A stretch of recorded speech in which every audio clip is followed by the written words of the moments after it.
na divulgação também a gente passou o link da transmissão via YouTube também, né? Vou jogar aqui na tela.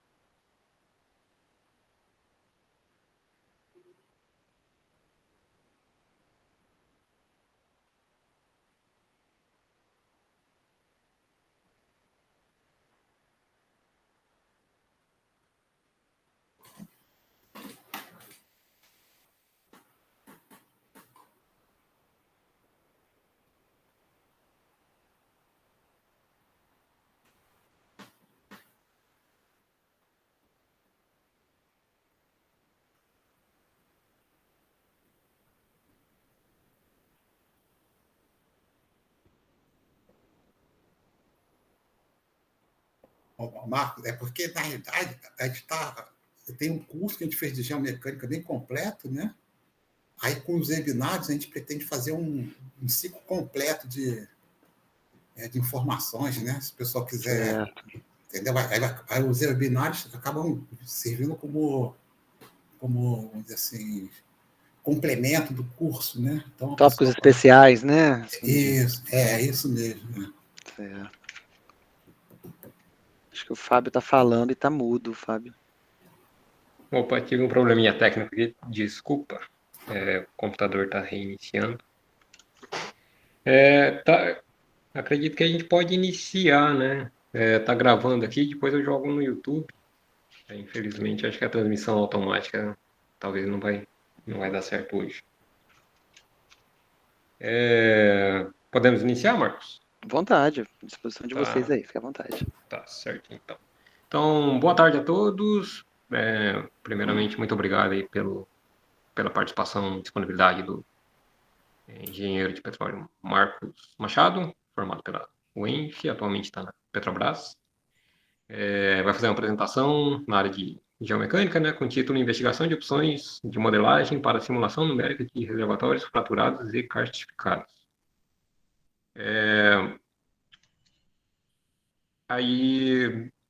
Bom, normalmente a gente deixa as perguntas para o final, né? Aí vai dar... Pode ser assim, Marcos? Pode, fica adequado. No final a gente Tá faz bom. uma sessão de perguntas. Então, quem tiver pergunta pode ir colocando no chat, aí a gente, se quiser também fazer pessoalmente no final, aí a gente faz a sessão de perguntas. Então, fica à vontade, Marcos. Muito obrigado aí novamente. Tá ótimo. Obrigado aí pela oportunidade de estar aqui no PRH 51 fazendo essa apresentação. Em particular, aí, saldo o Antônio Cláudio pelo convite, pela lembrança do meu nome, em poder compartilhar essa apresentação que é focada na parte de modelagem numérica, né? A parte de simulação numérica, que é o meio, né, mais utilizado para previsão de comportamento de reservatórios. E hoje à tarde a gente vai estar tratando de um tipo especial de reservatórios, que são os reservatórios que têm feições diagenéticas, né, marcados pela existência de fraturas naturais e por feições de dissolução que a gente chama de karst, né? Então são os reservatórios fraturados e karstificados. Tá? Essa apresentação, ela é uma apresentação mais completa de uma versão que foi apresentada em 2020 lá no workshop de reservatórios naturalmente fraturados em Dubai, tá? E aqui eu trago uma versão mais detalhada, um pouco mais didática dos tópicos e das premissas que a gente usa para tratar esse tipo de reservatório.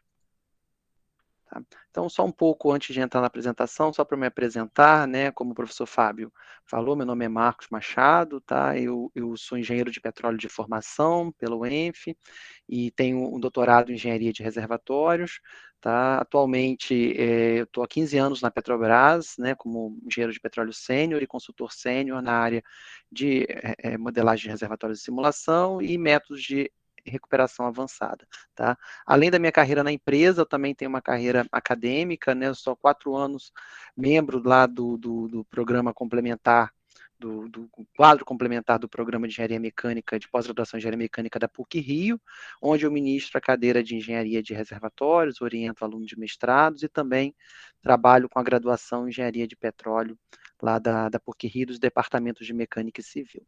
Tá?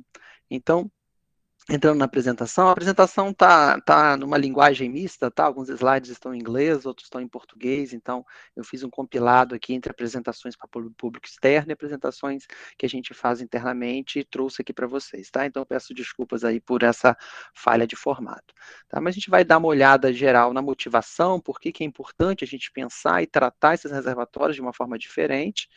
Depois a gente vai falar um pouco de modelagem geológica, porque a modelagem geológica é o input essencial, é o input primário para a gente fazer a parte seguinte, que é a parte dos experimentos numéricos, né? Então, toda a apresentação aqui está focada em ensaios numéricos, né? Então, são resolução de equações sobre um domínio, que vai ser esse modelo geológico, e a gente vai apreciar como esse modelo se comporta variando o método de recuperação, seja um método de recuperação baseado em depressão, seja um método de recuperação baseado em injeção de água, ou seja, um método de recuperação baseado em injeção alternada de água e gás, tá?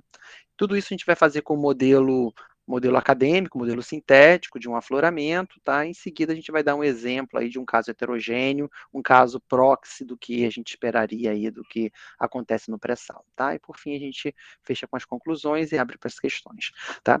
Eu separei a motivação em duas partes, tá? Uma motivação mais pragmática, assim, porque que é importante na matriz energética brasileira a gente falar em reservatórios naturalmente fraturados, e uma motivação mais técnica, mais matemática, quais os modelos, né? Por que a gente pensa nesse tipo de reservatório? Por que motiva a gente trabalhar com modelos próprios para representar esse tipo de reservatórios? Modelos matemáticos, numéricos próprios para modelar, capturar fenômenos que acontecem nesse tipo de reservatório.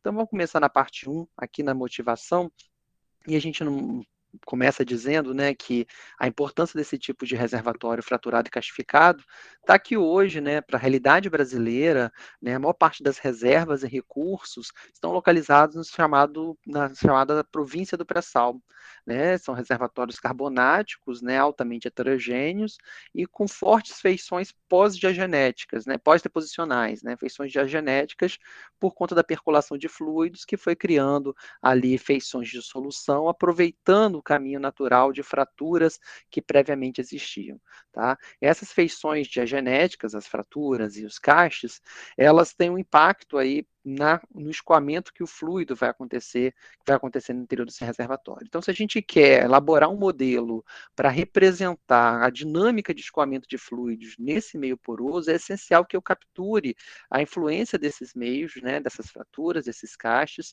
sobre o escoamento do meio poroso, tá? Então, algumas evidências aqui que a gente fala da importância, destaca a importância da ocorrência dessas feições, tá? Quando a gente perfura um poço e corre um perfil de imagem acústica ou imagem elétrica, que vai dar uma ideia do que está presente ali na cercania do poço, a gente observa fraturas alargadas, né, cavernas, né? Então tudo isso é função que houve percolação de fluido, de água, né, seja de origem meteórica ou de fluxos hidrotermais, que provocaram ali a dissolução da rocha, criando essas cavernas, esses grandes buracos aqui, tá? Então a presença desses buracos menores, esses buracos maiores, vai ser diferente o escoamento devido à presença de um escoamento em uma rocha, por exemplo, um arenito, que tem um comportamento mais próximo da homogeneidade em termos de poro-permeabilidade, tá? Aqui a gente vai ter um escoamento bem controlado por essas feições, dada a quantidade e a proporção que elas acontecem aqui no meio poroso, tá? E a gente percebe isso mesmo durante a perfuração do poço, que em função dessas cavernas, né, o poço ao ser perfurado, ele começa a perder muito fluido de perfuração, né? Ou seja, tem muita perda de circulação, porque o meio poroso começa a absorver esse fluido, né, essas cavernas começam a absorver esse fluido que está presente ali durante a perfuração do poço. Isso já é um indício de que o nível de castificação, o nível de cavernas, ela é significativa naquela região daquele poço, naquele reservatório, tá? Quando a gente conclui a perfuração e começa a testar os reservatórios, né, fazer os testes para aferir a produtividade, a gente percebe altos índices de produtividade, ou seja, vazões extremamente elevadas, marcados aí pela contribuição desses intervalos de extrema dissolução que criam caminhos, né, facilitados para o escoamento do fluido, Tá? Então, o fluido passa a ter o privilégio de poder escoar ao longo de uma rede de fraturas naturais, ao longo de uma rede de fraturas que foram alargadas pela água que foi dissolvendo ali a matriz da rocha. Com isso, o poço passa a ter mais facilidade de produzir e a gente registra isso com valores de índice de produtividade extremamente elevados. Tá? Muito mais elevados do que a gente estava acostumado a medir em campos do pós-sal, em campos da bacia de Campos, por exemplo. Tá? Então, é uma realidade nova que a gente se confronta quando a gente está trabalhando nesses reservatórios, que tem essa presença dessas feições, que trazem essa contribuição aí para a produtividade dos poços. E a gente vê, né, o reflexo dessa produção nas curvas de produção dos próprios poços, já produzindo para as unidades, para as plataformas estacionárias de produção. Tá? Então, aqui nós estamos plotando, é um dado da PPSA, tá? A vazão de óleo, né, em barril de óleo equivalente por dia, dos 6 maiores produtores do pré-sal brasileiro, né? Isso aqui dados do 2019, tá? Eu teria que atualizar isso aqui, fico devendo aí, tá?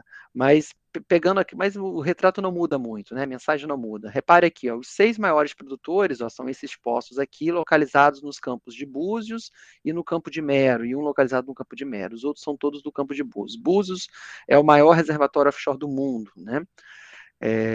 E Mero aqui também é um campo também do pré-sal da Bacia de Santos também. Tá? Repara que a média de vazão desses 6 produtores é de 43 mil barris por dia. Tá? Então, cada poço produzindo, na média, 40 mil barris por dia. Tá? Isso é uma baita de uma produção, né? Assumindo que uma unidade de produção tem capacidade de produzir 150 mil barris por dia, é como se 3 poços eu já topasse uma plataforma. Tá? Então, isso é algo espetacular, né? Isso aí que é algo que quase inédito aí no mundo, né? Com 3 poços, 4 poços, você já topa a capacidade de produção de uma unidade ali, que até então, né, em projetos anteriores no pós-sal, a gente trabalhava com uma malha com um número muito maior de poços para conseguir chegar perto da capacidade de produção da plataforma. E no pré-sal a gente se vê com esses poços de alta produtividade, né? E esses reservatórios, né, eles são marcados pela ocorrência de fraturas naturais e de feições de dissolução, que é o que a gente está chamando de cast.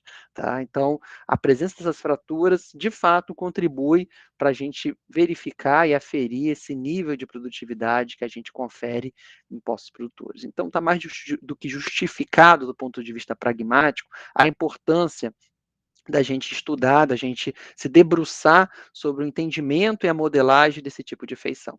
Tá? Então, já que eu convenci vocês de que é importante a gente se preocupar e estudar os reservatórios, porque eles contribuem aí para a produtividade dos poços, vamos então agora começar a trabalhar no aspecto em por que a gente tem que ter modelos apropriados para esse tipo de reservatório. O que eles têm diferente, tá? Então, eu vou pegar aqui uma figura, né, esquemática, em que eu tenho em azul aqui como se fosse a matriz da rocha, né, a matriz homogênea da rocha, com uma permeabilidade média aí de 100 milidarcy, e eu tenho aqui uma feição em vermelho com uma espessura de 0,25 do metro, 25 centímetros, tá? Com uma condutividade, que é a permeabilidade vezes essa abertura, de 100 mil milidarcy. Tá? Então, uma permeabilidade extremamente elevada aqui. Então, eu tenho uma feição aqui no meio, vermelho, com a permeabilidade extremamente elevada. Tá? Se eu simular, se eu modelar esse tipo de meio, né, em um reservatório, em um modelo convencional que a gente usa para reservatórios arenitos, que a gente não costuma observar esse tipo de fratura, o que vai acontecer é isso. Né? Eu começo a injetar água, por exemplo, nessa linha de injetores, essa água começa a se propagar no meio poroso. Então, quanto mais azul aqui, maior a saturação de água, né? E com isso a cor vai deixando de ser menos quente, né? Vai reduzindo a saturação de óleo. Tá? E à medida que a gente vai se propagando, né? Que a vazão de óleo também está avançando, aqui está em 4 mil barris por dia, a vazão de óleo observada nesse produtor, tá? E perceba que ainda continua em 4 mil barris por dia, né, com a produção de água, o water cut aqui em 0. Né? Se a gente produzir mais um pouco, a gente já percebe, ó, que em função daquele layer de alta condutividade, né, eu já tenho ali o breakthrough da água injetada. Né? A água injetada já começa a ser produzida e eu já tenho uma percentagem de água em torno ali de 10%, sendo produzida e, consequentemente, a produção de óleo declina, inicia seu regime de declínio de produção em função do aumento aí dessa água produzida, assumindo que eu estou produzindo uma vazão bruta constante, tá? Então, essa chegada de água aqui, ela foi gerada por conta da existência dessa camadinha aqui principal, tá? Então, o meio poroso experimentou valores de produção de água nulos até que a água chegou, e aí essa água só vai aumentando à medida que eu continuo esse projeto de injeção, tá? Agora eu levei, 5 anos para que, 15 anos, desculpa, aqui é 2000, aqui é 2015, eu levei 15 anos para que essa água injetada começasse a ser produzida, né? Se eu tenho um nível de discrepância, de permeabilidade tão elevada, será que eu demoraria todo esse tempo mesmo? Né? Será que eu não estou perdendo muito tempo? Esse fluido não está perdendo muito tempo se propagando pela matriz, tá? E gerando uma certa homogeneidade com a propagação nesse meio de alta permeabilidade que a gente tinha falado? Então a gente começa a pensar numa forma diferente de trabalhar isso, né? E a forma diferente, convencional, uma das formas convencionais de se modelar esse meio para justamente capturar a influência real de feições de alta condutividade que possam existir é através de modelos que a gente chama de dupla porosidade. Então, são modelos em que eu tenho duas malhas, uma malha para representar as propriedades de matriz e outra malha para representar as propriedades desse meio especial aqui, que no caso a gente pode entender como uma feição de dissolução criada ali de alta transmissibilidade. Tá? Quando eu modelo matriz numa malha e a feição de solução em outra malha, permitindo que esses meios trocam fluido, eu consigo capturar, né, intrinsecamente a contribuição de cada um dos meios, a contribuição da matriz, a contribuição da fratura ou da feição de solução e a troca de massa, a função de transferência entre eles. Quando a gente anima, a gente percebe que nos tempos iniciais, devido à alta transmissibilidade dessa feição, eu já começo a ter produção de água, tá? Por conta daquela discrepância. Então, o meio, o que a gente espera que aconteça é que o meio não fique o fluido não fique se propagando tanto pela matriz, ele se propague prioritariamente por essa feição de alta dissolução e, de uma forma mais atrasada, ele vai se propagando pela matriz, tá? Mas esse meio aqui ele já está saturado, né? Essa feição de alta solução, de alta permeabilidade, ela já se satura de água, né, prioritariamente, é o que está aqui, né, em função dessa alta permeabilidade dele, enquanto a matriz vai se saturando, vai embebendo a água com uma velocidade mais devagar, tá? Com isso, eu tenho uma curva de produção de água muito diferente da curva do estágio anterior. Ó. A curva desse caso aqui é uma curva de que já começa a produzir água logo nos anos iniciais. Ó. 2000, 2002, aqui eu já estou com produção de água, 2001. Enquanto no caso anterior, somente 15 anos depois eu começaria a produzir água. Tá? Então, esse tipo de comportamento é o comportamento que a gente julga mais representativo de um reservatório fraturado, um reservatório que pode ter um meio que vai contribuir para a produção do óleo, do fluido, mas pode também ter um efeito maléfico, digamos assim, de canalizar a fase injetada, né? De canalizar o fluido que está sendo injetado ali, no caso aqui, por uma linha de injetores. Tá? Então, essa é a motivação da gente pensar em formas diferentes de modelar o reservatório, de acordo com a relevância da ocorrência dessa fratura, dessa rede de fraturas no reservatório. Tá? Então, assim, para todo reservatório eu tenho que pensar de forma diferente? Não, depende aí do tipo de reservatório, depende da importância dessa rede de fraturas para o reservatório. Né?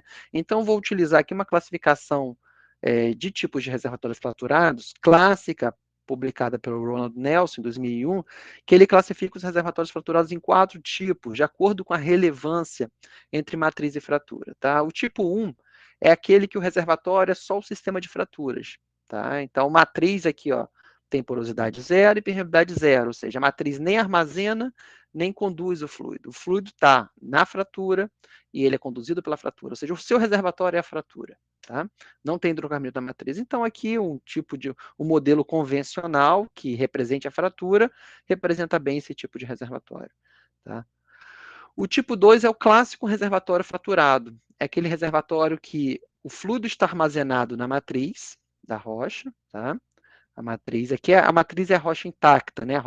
A parte da rocha sem o fraturamento, sem as fraturas naturais ou as feições de solução.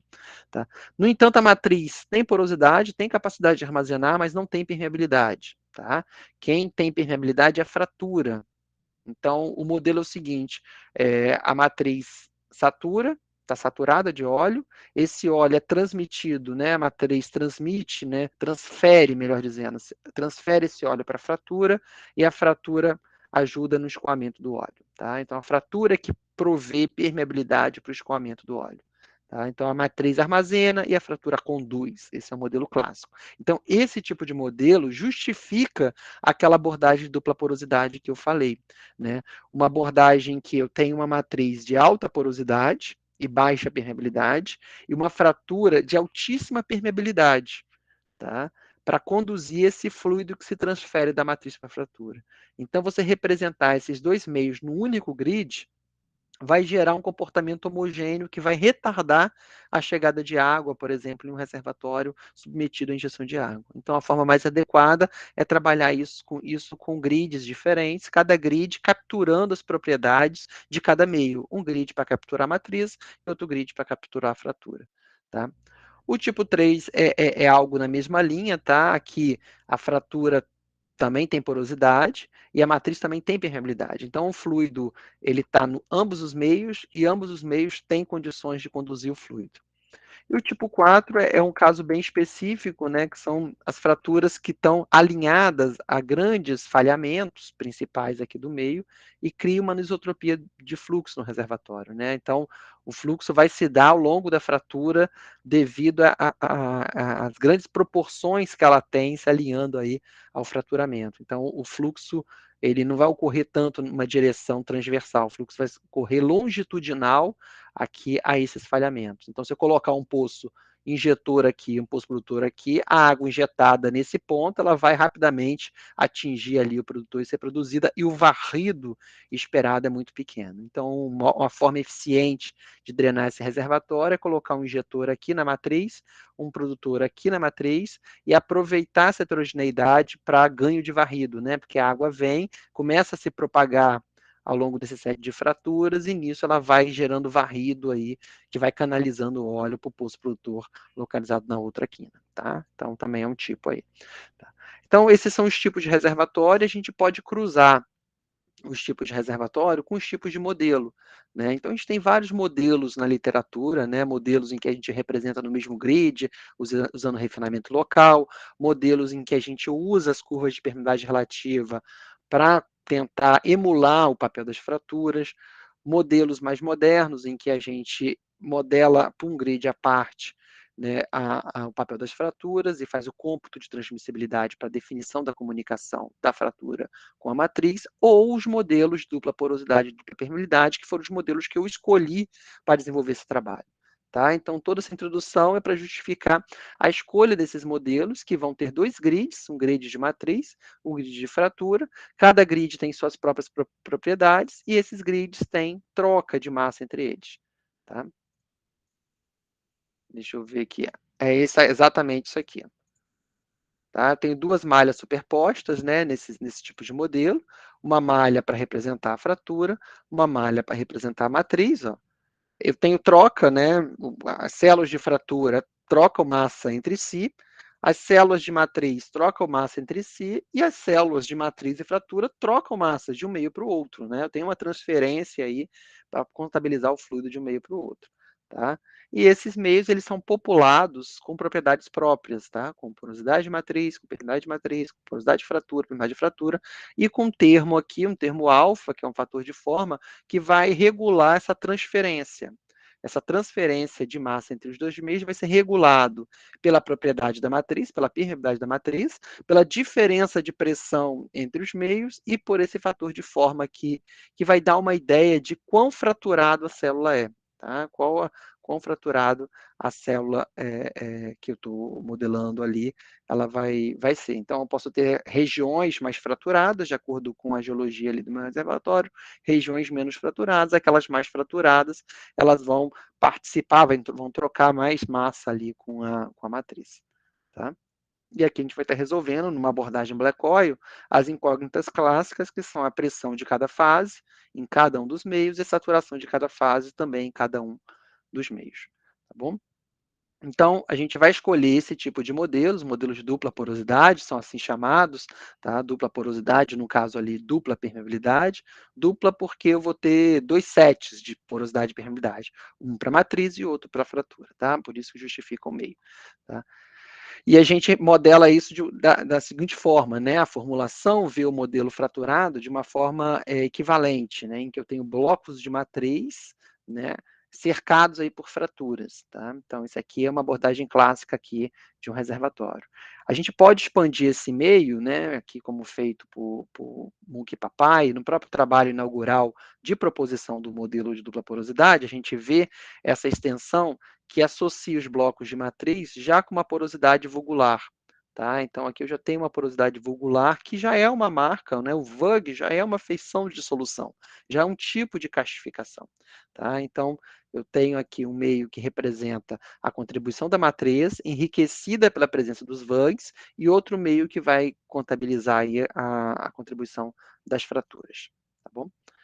Então, com isso a gente termina a nossa motivação, né, e a gente passa para a aplicação desses modelos, né, de dupla porosidade para representar um reservatório fraturado e castificado, tá? O primeiro caso que eu vou apresentar para vocês não é um campo de petróleo, tá? É um lajedo, é um afloramento lá na Bacia Potiguar, Lajedo Arapuá, em que um colega nosso, o Franco Quadros, está aqui na foto, fez o mestrado lá na PUC-Rio, no Departamento de Civil, né, e ele propôs uma metodologia, aplicou a metodologia para a modelagem de sistemas castificados na rede, para gerar uma rede de castificação, uma rede de condutos criados, né, a partir ali da rede de fraturamento, com base ali em mapeamento que ele fez, né, como é um afloramento, ele consegue ter contato com a rocha, diferente da gente na área de reservatórios, que não tem contato direto com a rocha, a não ser por testemunhos hemolaterais, mas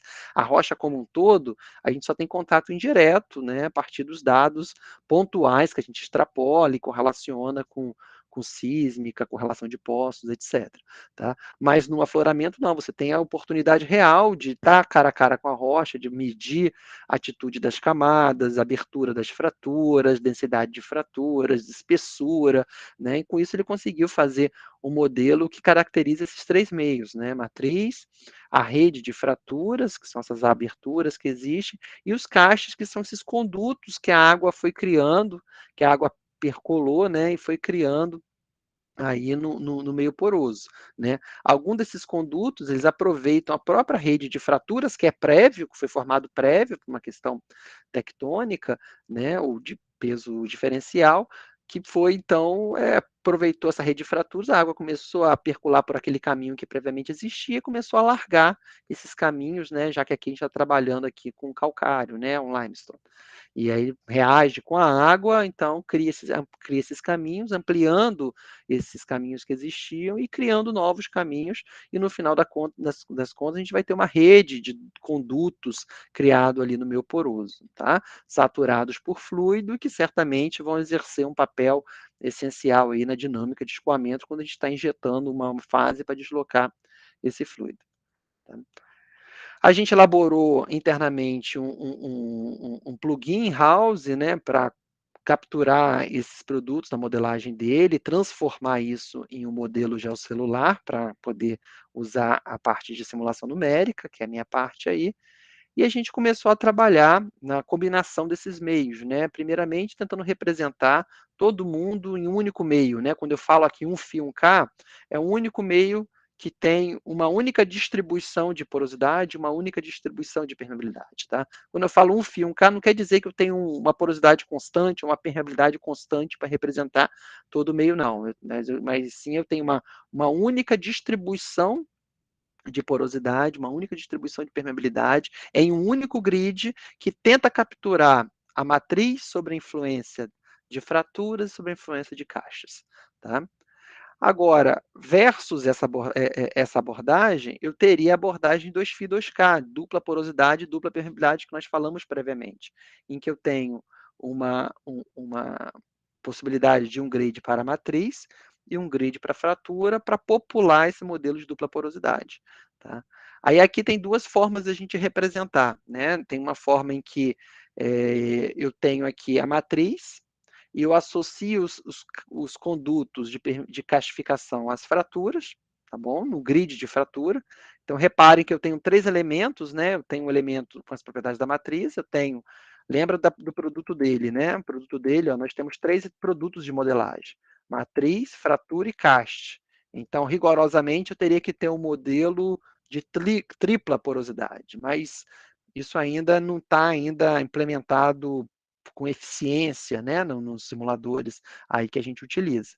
Então, o que a gente tem estabelecido são os modelos de dupla porosidade, que me permitem definir propriedades para 2 meios, para a matriz e para a fratura. Então, tem que combinar. Eu tenho que jogar a matriz no grid de matriz, né, ou seja, a rocha intacta, né, no grid de matriz, e as fraturas mais os condutos de castificação, que estão, de certa forma, ligadas com a rede de fraturas, as propriedades deles serem representadas em siglas de fraturas. Essa é uma abordagem.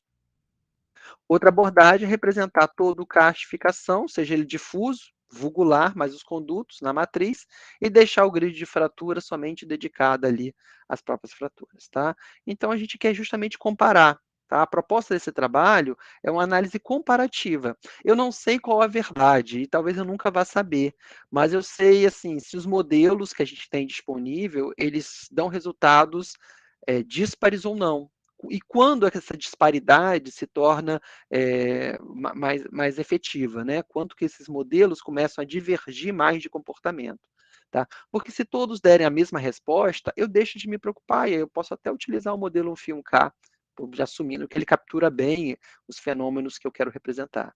Agora, se eu comparo um 1K versus essas duas abordagens aqui, ele dá uma resposta completamente diferente, que é a conclusão, já antecipando a conclusão, eu já fico desconfiado. Poxa, eu tenho um modelo ali que é discrepante de duas abordagens, né? Então, eu tendo a trabalhar nessas duas abordagens, porque intuitivamente, também eu posso confirmar depois isso com dados de teste, eu consigo capturar melhor e ajustar melhor as respostas reais ao modelo numérico, às respostas reais, com esses dois modelos aqui. Tá? Então, esse tipo de análise comparativa é que a gente se propõe a fazer aqui, primeiramente, considerando um cenário de depressão. Né? Aqui, o que a gente fez aqui? A gente fez aqui uma abordagem 1K. Eu estou variando aqui a permeabilidade da matriz, tá? A matriz aqui está em 10 milidarcy, aqui está em 100 e aqui está em 1000, e o cache está sempre em 50 darcy. Tá? Então, 50 darcy é uma permeabilidade real para o cache? Não sei, talvez não seja, muito elevado. Mas a ideia aqui é mais o contraste, o efeito relativo. Tá? O contraste entre a permeabilidade de um meio extremamente favorável com a permeabilidade de um meio em que você vai decrescendo aí a permeabilidade. E a gente percebe que a resposta que são mapas de isopressão. Né? Quando a gente abre essa face aqui para a produção, tá? Eu estou com o reservatório fechado, impõe uma pressão menor nessa face à direita aqui, né? E deixo o reservatório depletar. E observo o comportamento de depressão, né, da pressão nessa depressão. Né? A gente percebe que nesse tempo aqui, ó, as linhas de isopressão estão bem deformadas, né, marcando a influência aqui desse caste, essas células de alta permeabilidade imersas nessa matriz de baixa permeabilidade. Quando a gente aumenta a permeabilidade da matriz de 10 para 100, a deformação das linhas já reduz um pouco. Quando eu vou para 1000, praticamente não tem deformação. Ou seja, em uma situação em que eu reduzo o contraste entre matriz e caste, eu estou tendendo para um comportamento aqui que é o comportamento de um reservatório homogêneo. Tá? Então, nesse caso aqui, uma primeira conclusão seria, se o contraste entre matriz e caste, em termos de permeabilidade, que foi a métrica que eu assumi aqui, for baixo, eu posso modelar a influência desses castes simplesmente com uma matriz equivalente mais elevada, tá? Em um reservatório homogêneo ou heterogêneo sob a influência do cache. Tá? Essa é uma primeira resposta que a gente observa à luz dos mapas de pressão, mesma conclusão à luz dos mapas de velocidade, ó, baixas permeabilidades, ó, altas velocidades desenvolvidas em porções que coincidem com as células de castificação. essas velocidades vão reduzindo à medida que a matriz vai aumentando de permeabilidade, porque a matriz vai adquirindo contribuição também, e quando a gente aumenta ali para 1000 milidarcy, praticamente você não vê onde estão, ou qual o papel ali preponderante aí desses caixas sob escoamento. Tá? E vamos continuar vendo isso, né? Essa influência relativa, né, da matriz sobre os resultados. Né? Aqui a gente está vendo 3 sets de curva, uma curva de vazão de óleo, uma curva de water cut, uma curva de pressão média do reservatório. Tá? Aqui a gente está comparando o modelo 1Φ1K, todo mundo do mesmo meio, o modelo 2Φ2Ka, ou seja, o modelo para matriz e outro para fratura, e o cacho está na fratura, e 2Φ2KB, modelo para matriz, outro para fratura, e o cacho está na matriz, tá? Então, no A, o cacho está na fratura, e B, o cacho está na matriz, tá? A permeabilidade da matriz aqui é extremamente baixa, né? Dificilmente a gente produziria um reservatório nesse nível de permeabilidade, 0,1 milidarcy, já chega a ser uma conventional, tá? Mas é só para fins aqui de investigação numérica, a gente começou no limite bem baixo, né? Os modelos dão, em termos de vazão de óleo, resultados totalmente diferentes, tá? Quando a gente olha o water cut, que justifica esses resultados diferentes de óleo, a gente percebe que o modelo 1Φ1K não produz água, ou seja, a água injetada, né, por uma face, ela não chega, né, ter a irrupção na outra face, o que nos lembra aquele exemplo didático de motivação que eu apresentei, em que o modelo 1Φ1K, um modelo com meio único, demorava 15 anos para começar a produzir água. Tá? Enquanto no modelo de dupla porosidade, logo nos anos iniciais, eu já começo a ter o início da produção de água. Então, a gente já mostra aqui que um Φ1K não capturaria essa possibilidade de produção de água que os outros dois modelos estão capturando. Tá? Vamos aumentar essa permeabilidade para 1 Darcy. Para 1 Darcy, percebam que o modelo 1Φ1K continua discrepante em termos de vazão de óleo, water cut, e os dois modelos de dupla porosidade já coincidiram as respostas, tanto o water cut quanto em vazão de óleo. Tá? Quando eu vou para 10 milidarcy, já tendo a aproximar mais a resposta, mas o modelo 1Φ1K ainda está diferente.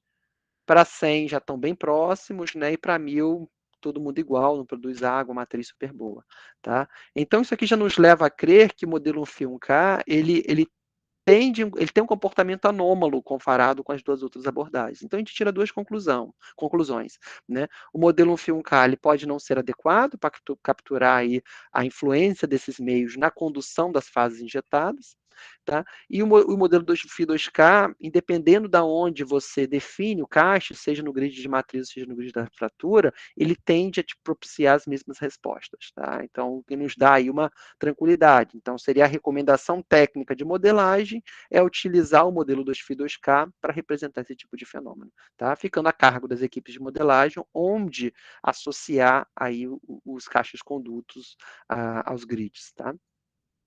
O mesmo tipo de coisa a gente pode ver com a luz da vazão, né? Aqui eu estou trabalhando com uma vazão. Aqui a vazão é baixa porque o modelo é pequeno, tá? Então é uma vazão calculada para o nível de volume poroso que a gente está modelando aqui nesse modelo. Então a vazão aqui de 3 metros cúbicos, né? Aquela resposta que você já conhece. Quando a vazão aumentada para 30, ó, os modelos 2Φ2K, eles já coincidem, passam a coincidir em resposta, e o Φ1K tem uma resposta bem diferente, tá? Então, a gente chega à nossa segunda conclusão, é que a vazões também, aumentando as vazões, a gente aproxima as respostas dos modelos 2Φ2K. Então, os modelos 2Φ2K aproximam as respostas quando, em dois momentos, quando a permeabilidade da matriz, ela cresce, tá? Ou seja, ela se aproxima, diminui seu contraste em relação à permeabilidade do cache, e quando a gente está produzindo em situações de alta vazão, tá? Então, seria aqui as primeiras conclusões, né, que a gente chegaria. O modelo 1Φ1K tende a ser mais otimista porque ele retarda a produção de água, tá? E isso é porque ele permite balanceamento instantâneo ali entre a matriz e o cache, e aí isso se traduz no breakthrough atrasado, né, postergado, tá? Agora a gente pode ver se esse comportamento, a gente fez isso tudo por um modelinho pequeno, né? Um modelinho sintético, um modelinho de afloramento. E aí a pergunta clara, a pergunta direta que sempre vem é: e se eu trabalhar numa situação mais próxima, né, de um campo do pré-sal, com o nível de heterogeneidade que a gente tem no pré-sal? Será que essas conclusões se mantêm? É o que a gente pretende aqui fazer nessa próxima parte, né? Então aqui a gente pegou um modelo que tem uma zona, uma região e uma zona de um campo do pré-sal da Bacia de Santos, né, e que foi modelado por dois geólogos, a Ana Carolina Correia e o Marcelo Blaut, né, e eles modelaram 3 padrões de castificação, né, os condutos verticais, que a gente consegue ver aqui em vermelho, tá, responsáveis por conferir aí uma alta permeabilidade vertical, condutos horizontais, alinhados aos planos de acamamento, tá, dá uma contribuição aí de uma permeabilidade horizontal, e os cachos difusos, né? Os cachos ali, porosidade, pequenas cavidades, porosidades intergranulares, que estão difusos na matriz, que também tem sua contribuição de enriquecer a permeabilidade da matriz. Tá? A gente transformou isso em um modelo de simulação, tá?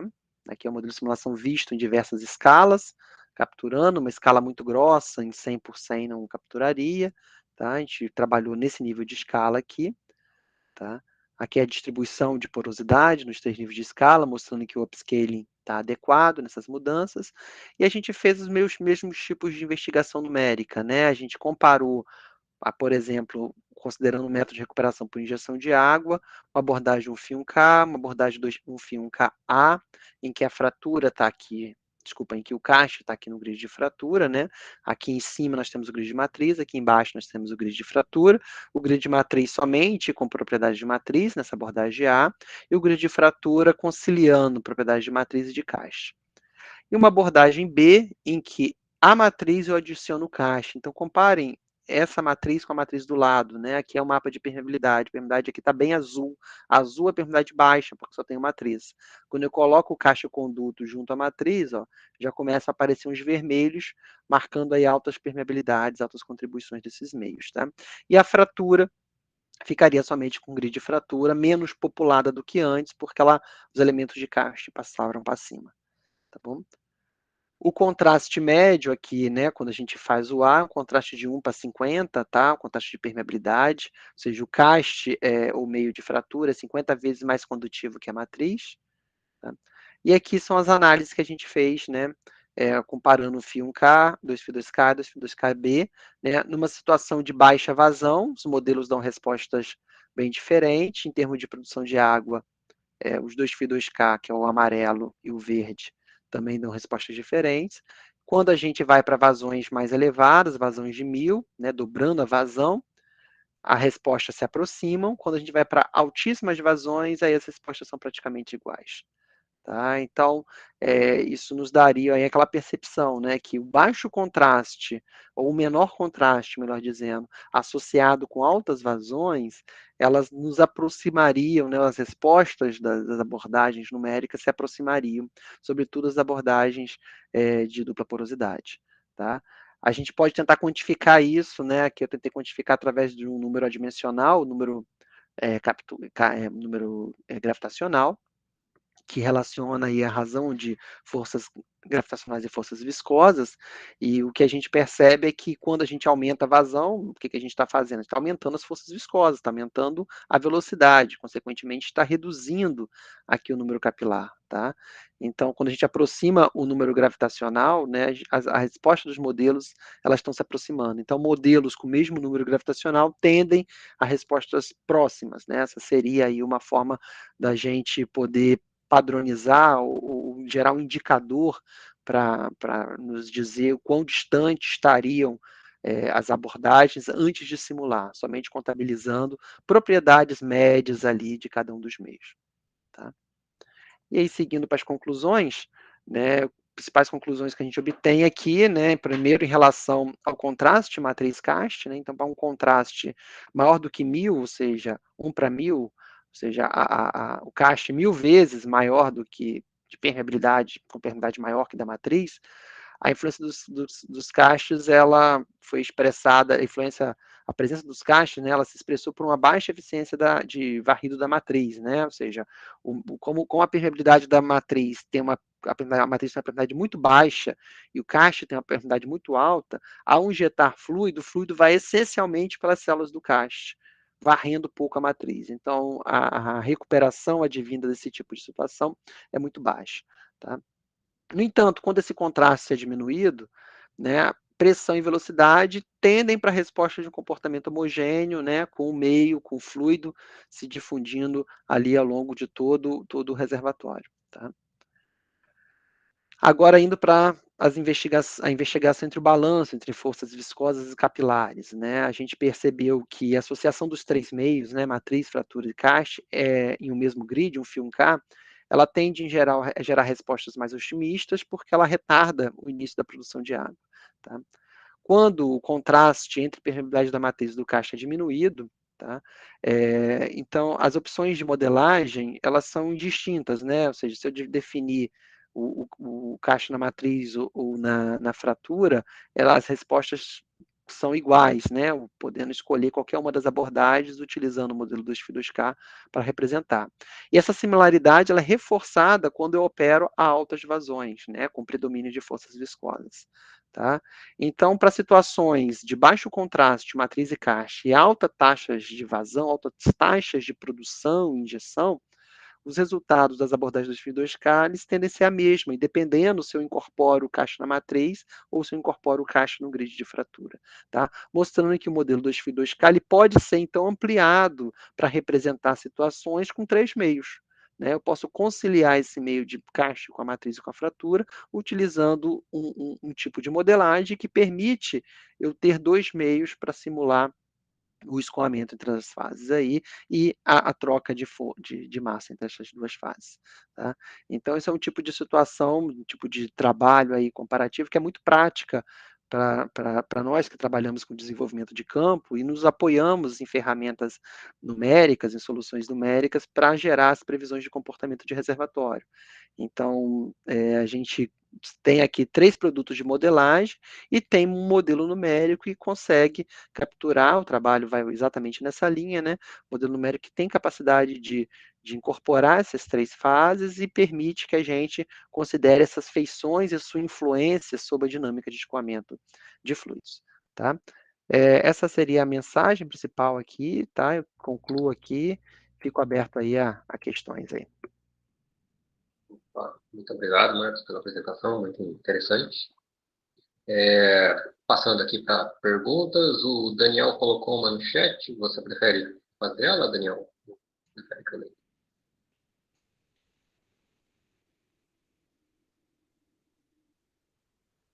Tá. Bom, o Daniel perguntou aqui, olá, professor, quais são os métodos de recuperação avançada mais sensíveis a serem aplicados em reservatórios fraturados?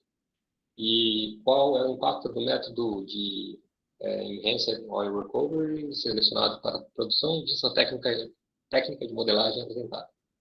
Agradeço pela apresentação. Tá ótimo, obrigado, Daniel, aí pela questão, prazer aí tê-lo aí na nossa audiência aqui na apresentação. Em termos de métodos de recuperação, o que a gente tem praticado, o que a gente recomenda são métodos baseados em injeção de gás, né, injeção de água ou a combinação de ambos, né, a injeção de água alternado de gás.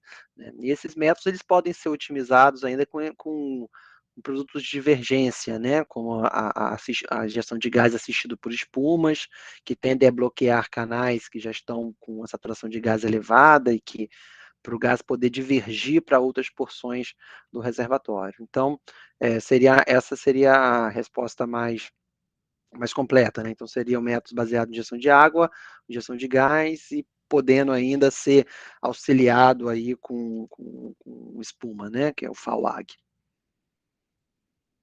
Mais alguma pergunta da plateia? Antônio Cláudio. Bom, Marcos, muito boa a apresentação. Eu acho que foi bom porque complementou bem tudo que a gente já tinha colocado antes. A gente colocado a parte de fluxo, de caixa, essas coisas todas, né? Agora, eu achei interessante porque você fala assim, que à medida que você vai aumentando a vazão, aí fica praticamente independente um do outro, né? Exato. Agora, eu só achei o seguinte, porque você botou um 50 vezes maior do que o outro, né? Uhum. Ainda assim é muito grande, né? E pareceu que ficou um pouco insensível, porque ainda assim, 50 vezes é uma permeabilidade, né? Eu diria assim, não infinita, né? Mas muito maior, né? Aí eu não sei. Mas eu achei interessante isso, né? Porque você, à medida que você vai aumentando, você vai praticamente chegando para um meio quase que homogêneo, né? Exato, exato.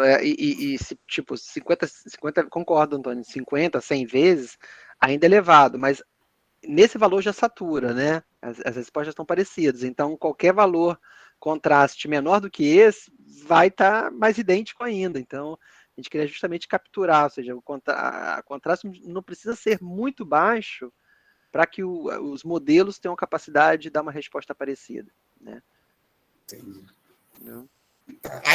Aí só uma coisa que eu queria colocar assim, é porque eu fico pensando assim, à medida que você vai aumentando a vazão, você também vai aumentando a tensão na rocha, né?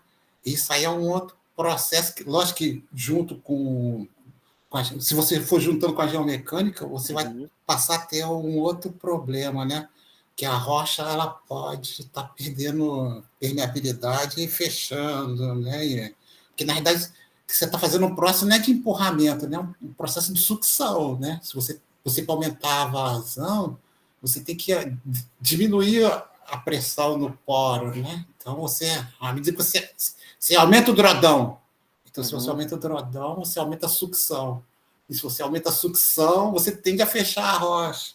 Lógico que no pré-sal, não sei se é uma rocha muito aberta e coisa e tal, talvez não influencie muito, mas é uma coisa que com o tempo pode ser que gere alguma causa aí, né?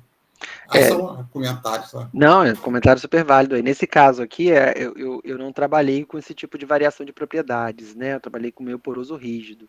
E todas as minhas simulações foi assumindo voided replacement, né? Então, o que eu tirava, eu repunha na mesma proporção, tá? Então, para garantir essa hipótese ali do meio rígido.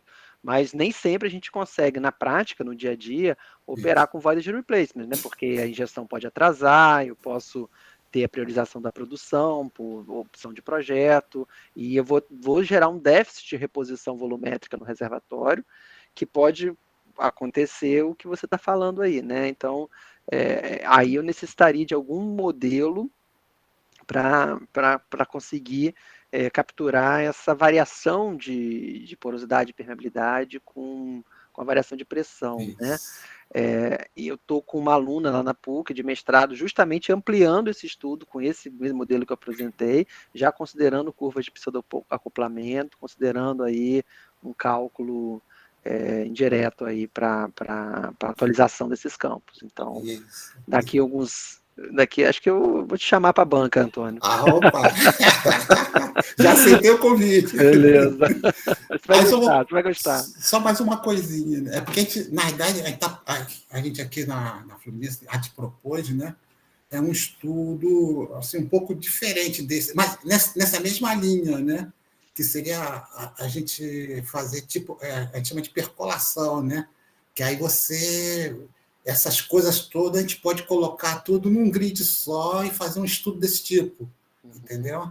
Aí até a Petrobras tinha feito ela tinha feito essas coisas de você faz um projeto, né, por chamada. Aí a gente colocou. Uma oportunidade pública, a gente colocou, mas a gente foi cortada. Aí eu estava falando, porque realmente é diferente o que a gente está propondo, né? Mas é indo por uma linha de mais de complexidade. A gente está com uma aluna também começando a estudar isso aí, né? Aí eu acho que a gente espera que no futuro colocar algo assim diferente, mas que eu acho que vai dar uma resposta boa em relação a esse tipo de coisa aí. Bom, vamos ver, né? Se você me chamando aí, a gente vai ter uma interação grande. Tá bom? Tá ótimo, vou chamar assim, beleza. Eu agradeço você ter feito aí a palestra, foi muito boa. Tá? Eu que agradeço o convite aí, obrigado. O Léo tem uma questão? Isso. Boa noite já, eu acho, né? Primeiro eu queria agradecer e fico imaginando ser seu aluno, você, nossa, uma didática fantástica. Obrigado. Nesses temas, assim, para mim o que me importa mesmo é falar de um campo real. E aí, se você não puder falar, você só me fala, não posso falar, tá bom? Você Tá já bom. trabalhou com Sapinho A? Trabalhei. Ah, é porque eu trabalhei com ele desde que eu cheguei na Repsol e até 2016 ou 2015, eu acho, eu não tenho certeza das datas, tá? Você deve saber. Não tinha chegado água ainda nos poços. A partir de 2016, eu acho, não lembro da data, começou a chegar. E tanto a Repsol, quanto a Shell, quanto a Petrobras, sempre falavam em palestras que consideravam o Sapinhoá como sendo um arenito, entre aspas, porque se comportava muito bem, produzia muito bem, não tinha problemas de fraturas. Você vê as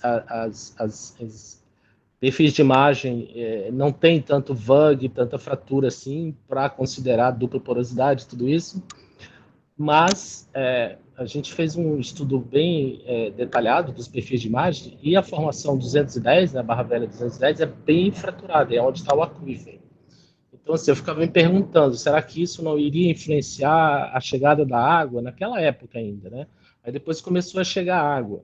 E aí, eu não sei se a Petrobras já fez esse mesmo estudo que você está falando, né, da questão de dupla porosidade, de considerar as duas, né, porosidades, vamos dizer assim, é, porosidade e permeabilidade, né?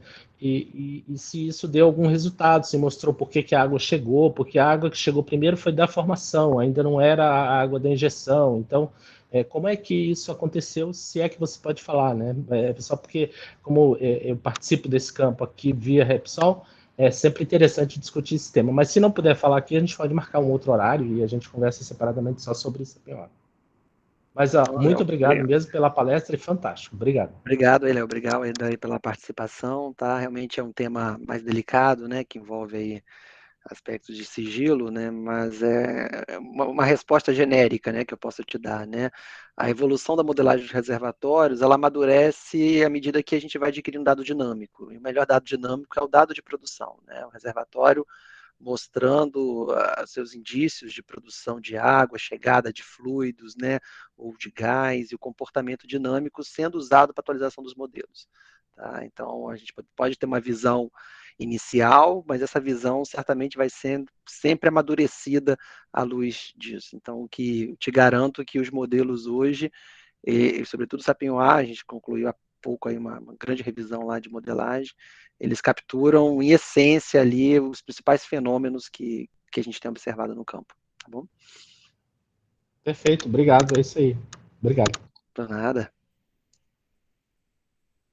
Eu tenho uma dúvida, talvez seja.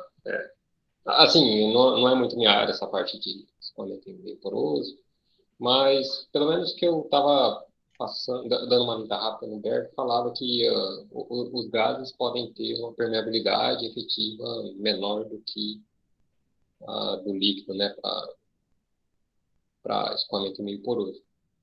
É, a, a, hum, acredito que seja isso mesmo, né?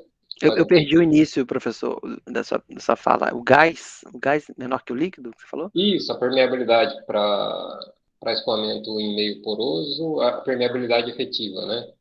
Pelo menos, bom, pelo menos foi no BER, pelo que eu lembro.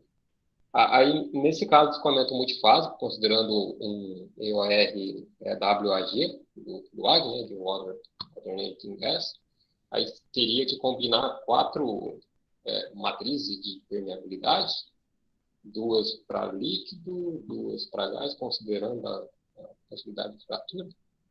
Isso, eu teria um set de permeabilidades relativas para o grid de matriz e outro set de permeabilidades relativas para o grid de fratura. É exatamente isso, entendeu? Então, só que o escoamento na fratura, ele tem outra dinâmica do escoamento da matriz. Então, isso se traduz num traçado de curvas de permeabilidade diferentes, né? Então, na fratura se assume tradicionalmente um efeito de segregação gravitacional muito forte, em que as fases vão se segregar, então o gás teria o caminho dele, né, o poro dele reservado, o líquido teria o caminho dele preservado, como se eu tivesse independência de escoamento, né? Então poderia modelar as curvas de permeabilidade relativa como umas curvas chamadas curvas em X, né, com um efeito independente ali de escoamento de uma fase pela outra. Então, tradicionalmente, a gente usa esse tipo de abordagem para representar as curvas na fratura. E as curvas na matriz seguem uma curva no formato tradicional, com aquelas concavidades, tipicamente do que a gente observa em dados de laboratório. Tá? Entendi. E essas curvas entram nesse cômputo de transferência, né, de fase de um meio para o outro. Mas a forma de modelar é exatamente essa que você falou, né? 2 sets, né? Água-óleo, cada set com água-óleo e óleo-água, né? Para cada meio. Vai ter que acoplar os conectores dos dois ali, no caso. Exatamente. Exatamente. Muito provavelmente vai estar super crítico, né? O gás também, né? Aí vai ficar um pouco mais complicado, eu acho. Aí depende, né? Depende do nível de injeção, né? Depende da condição de pressão de injeção, da composição do gás, né? Se a gente vai ter condições de atingir aí um efeito, um fluido crítico, né? Então, aí depende de projeto para projeto, né? Entendi. E cada projeto você tem uma composição, depende do gás que você tem disponível para injetar, aí você tem um gás mais sujeito à miscibilidade, mais rico em CO2, outros com menos quantidade de CO2, dependendo da natureza aí, e não atinge as condições ali essenciais, né? E também essa questão, essa questão da miscibilidade, ela também, dificilmente ela vai ser em primeiro contato, né? Então é algo que se forma e se deixa de formar, né? Se perde ao longo do escoamento do meio poroso, né? Entendi. Só mais uma pergunta, não sei se eu deixei passar, mas a parte da validação desse modelo que você apresentou com testar de campo ou experimentar de laboratório, desculpa se eu deixei passar, mas aí bate legal? A validação a gente faz com dado de campo mesmo, né? O dado de produção, um dado real, né? Na linha do que o Léo perguntou, né? A gente faz com dado real, se o modelo tem capacidade preditiva, né, de se ajustar aos dados reais, a gente considera que aquela abordagem está validada. Entendi. Entendeu? Que é uma parte que eu não tratei aqui, né? Até uma parte que já entra em confidencialidade, né? Porque exigiria expor, né, que dados são esses, né, para fins de calibração que foram utilizados. Aí se revela o nível de produção, o nível de vários aspectos aí que não são abertos, né? Perfeito. Mais alguém tem alguma pergunta? Não? Então, agradecer novamente o Marcos Machado pela disponibilidade, a presença também, até quem está pegando aí no YouTube, obrigado por assistir. E obrigado pelo Antônio pela ajuda na organização. Tá ótimo, obrigado aí, pessoal. Está à disposição aí no que puder contribuir, tá bom? Sempre um prazer aí estar junto com a academia. Marco, muito obrigado, tá? Aí se você quiser chamar lá para banco, eu estou aí, estou presente. Tá certo, tá certo. Só depende da aluna terminar agora. Então tá bom. Aquela briga, né, orientador e aluna. Eu imagino. Se precisar de pressão, eu dou a pressão dela também. Tá certo. Tá, obrigado, tá? Beleza, obrigado, tá? Muito obrigado aí. Um abraço. Tchau, boa noite para todo mundo. Boa noite. Obrigado. Tchau. Prazer.